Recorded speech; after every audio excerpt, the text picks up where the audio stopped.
অনেকেই সুনান আত-তিরমিজির একটি হাদিস উল্লেখ করে বলেন যে এই হাদিস থেকে প্রমাণিত হয় যে নারী নেতৃত্ব হারাম। চলুন সেই হাদিসটি আপনাদের পড়ে শোনাই। ইমাম তিরমিজি বলেন, আমাদেরকে আহমদ বিন সাইদ আল আশকার বলেছেন যে আমাদের ইউনুস বিন মোহাম্মদ এবং হাসিব বিন আল কাসিম বলেছেন, তারা বলেছেন সালেহ আল মুররি আমাদেরকে বলেছেন সাঈদ আল জুরাইরি হতে, তিনি বর্ণনা করেছেন আবু উসমান আল নাহদি থেকে, এবং তিনি আবু হুরায়রা রাদিয়াল্লাহু তাআলা আনহু হতে, যে আবু হুরায়রা রাদিয়াল্লাহু তাআলা আনহু হতে বর্ণিত আছে, তিনি বলেন রাসূলুল্লাহ সাল্লাল্লাহু আলাইহি ওয়াসাল্লাম বলেছেন, যখন তোমাদের মধ্যকার উত্তম লোক তোমাদের শাসক হবে, তোমাদের সম্পদশালীরা দানশীল হবে এবং তোমাদের কর্ম পারস্পরিক পরামর্শের ভিত্তিতে সম্পন্ন হবে, তখন ভূতলের তুলনায় ভূপৃষ্ঠই তোমাদের জন্য উত্তম হবে। আর যখন তোমাদের মধ্যকার খারাপ লোক তোমাদের শাসক হবে, তোমাদের সম্পদশালীরা কৃপণ হবে এবং তোমাদের কার্যবলী তোমাদের নারীদের উপর ন্যস্ত করা হবে, তখন ভূতলই ভূপৃষ্ঠের তুলনায় তোমাদের জন্য উত্তম হবে, অর্থাৎ তখন জীবনের চেয়ে মৃত্যুই উত্তম। এই হাদিসটি বর্ণনা করার পর ইমাম তিরমিজি বলেন, আবু ঈসা বলেন এই হাদিসটি গরীব। আমরা শুধুমাত্র সালেহ আল মুররির সূত্রেই এই হাদিসটি জেনেছি। সালেহ বর্ণিত রাওয়ায়াত অত্যন্ত গরীব, যার কোনো সমর্থক পাওয়া যায় না। তিনি সজ্জন হলেও হাদিসের ব্যাপারে তাকে অনুসরণ করা যায় না। আমরা প্রথম পর্বেই বলেছি যে গরীব হাদিস প্রমাণ হিসেবে গ্রহণযোগ্য নয়। যেহেতু এই হাদিসের মান দাঈফ, অর্থাৎ এটি একটি দুর্বল হাদিস, তাই এমন হাদিস প্রমাণ হওয়ার যোগ্যতা হারিয়েছে। সর্বশেষে সুনান আত-তিরমিজির এই গরীব হাদিসটির ব্যাপারে একটি কথাই বলবো, একজন মুসলমানের জন্য, একজন ঈমানদার মুমিনের জন্য ভূতল ভূপৃষ্ঠ হতে সর্বদাই উত্তম। আল্লাহ রাসূল সাল্লাল্লাহু আলাইহি ওয়াসাল্লামের শিক্ষা অনুযায়ী জমিনের শাসক উত্তম লোক হোক অথবা খারাপ লোক, একজন ঈমানদার মুসলমানের জন্য মৃত্যুর পরের বারজাখের জগৎ এই দুনিয়ার জগৎ হতে উত্তম। সুতরাং এই হাদিসটি আল্লাহ রাসূল সাল্লাল্লাহু আলাইহি ওয়াসাল্লামের শিক্ষার বিপরীত। সুতরাং আমরা পরিষ্কারভাবে বলতে চাই যে রাসূল সাল্লাল্লাহু আলাইহি ওয়াসাল্লাম এমন কোনো কথা বলেননি যা প্রমাণ করে নারী নেতৃত্ব হারাম। তবে কোনো নারী নেতৃত্বের প্রধান হবেন কি হবেন না তা ঠিক করবে জনগণ, অর্থাৎ যাদের শাসন করা হবে তারা কোনো নারীকে শাসক হিসেবে গ্রহণ না করলে সে শাসক হতে পারবে না। ঠিক যেভাবে কোনো পুরুষকে শাসক হিসেবে গ্রহণ না করলে সে শাসক হতে পারবে না। আমাদের এই ভিডিও সিরিজের আলোচ্য বিষয় হচ্ছে কোরআন এবং সুন্নাহ, অর্থাৎ কোরআন এবং সুন্নাহ হতে এমন কোনো নিষেধাজ্ঞা নেই যা নারীকে নেতৃত্বের প্রধান হতে বাধা প্রদান করে। অতএব কারণে আমাদের মত হচ্ছে, এখন মানুষ নির্ধারণ করবে তারা কাকে তাদের শাসক হিসেবে গ্রহণ করবে। পুরুষ নেতৃত্ব দিতে পারবে আর নারী পারবে না, এটা কোরআন সুন্নাহর বিষয়বস্তু নয়। পবিত্র কোরআন নারীদের নেতৃত্বের প্রধান করতে আদেশ, উপদেশ বা উৎসাহ কোনোটিই দেয়নি, আবার একইভাবে নিষেধও করেনি। যদি কোনো মুসলিম দেশের বা সমাজের অধিকাংশ মানুষ কোনো নারীকে নেতৃত্বের প্রধান করতে না চায়, তবে তাদের সেই অধিকার আছে এমনটা করার।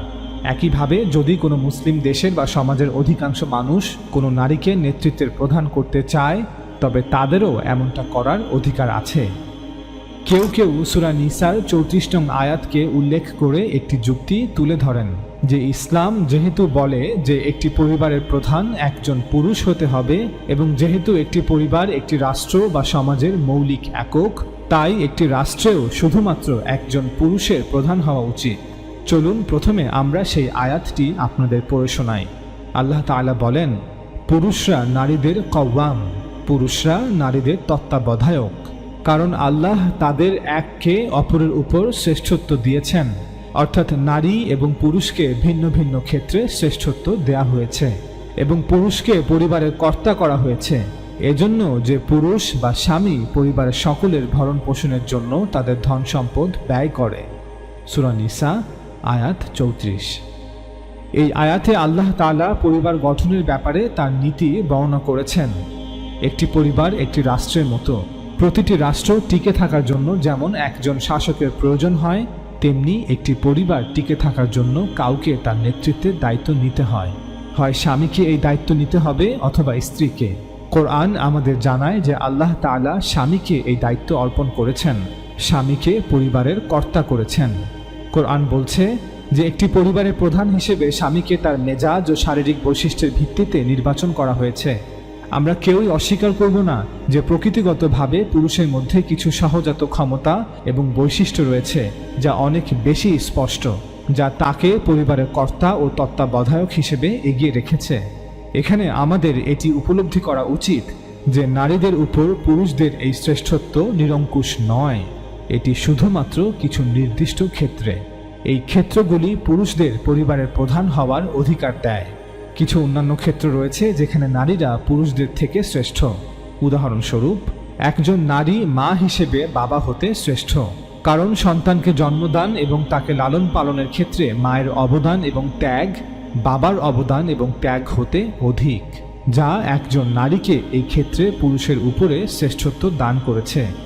কোরআনের এই আয়াতে ইঙ্গিত করা হয়েছে যে নারী ও পুরুষ উভয়ই বিভিন্ন ক্ষেত্রে একে অপরের থেকে শ্রেষ্ঠ। তবে সাধারণভাবে পরিবারের কর্তা বা প্রধান হওয়ার জন্য একজন পুরুষ একজন নারী হতে শ্রেষ্ঠ। দ্বিতীয়ত, একজন স্বামী তার স্ত্রীর জন্য আর্থিক দায়িত্ব বহন করতে বাধ্য।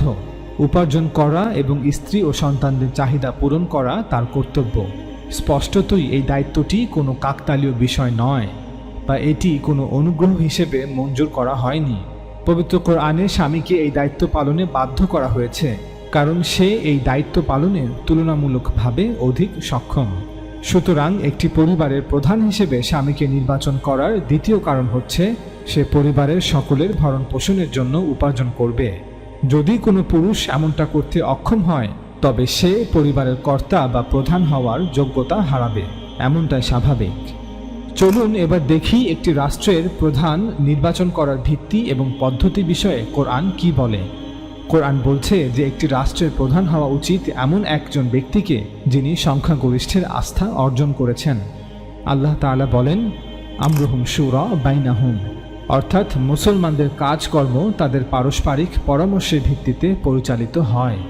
সূরা শুরা আয়াত 38।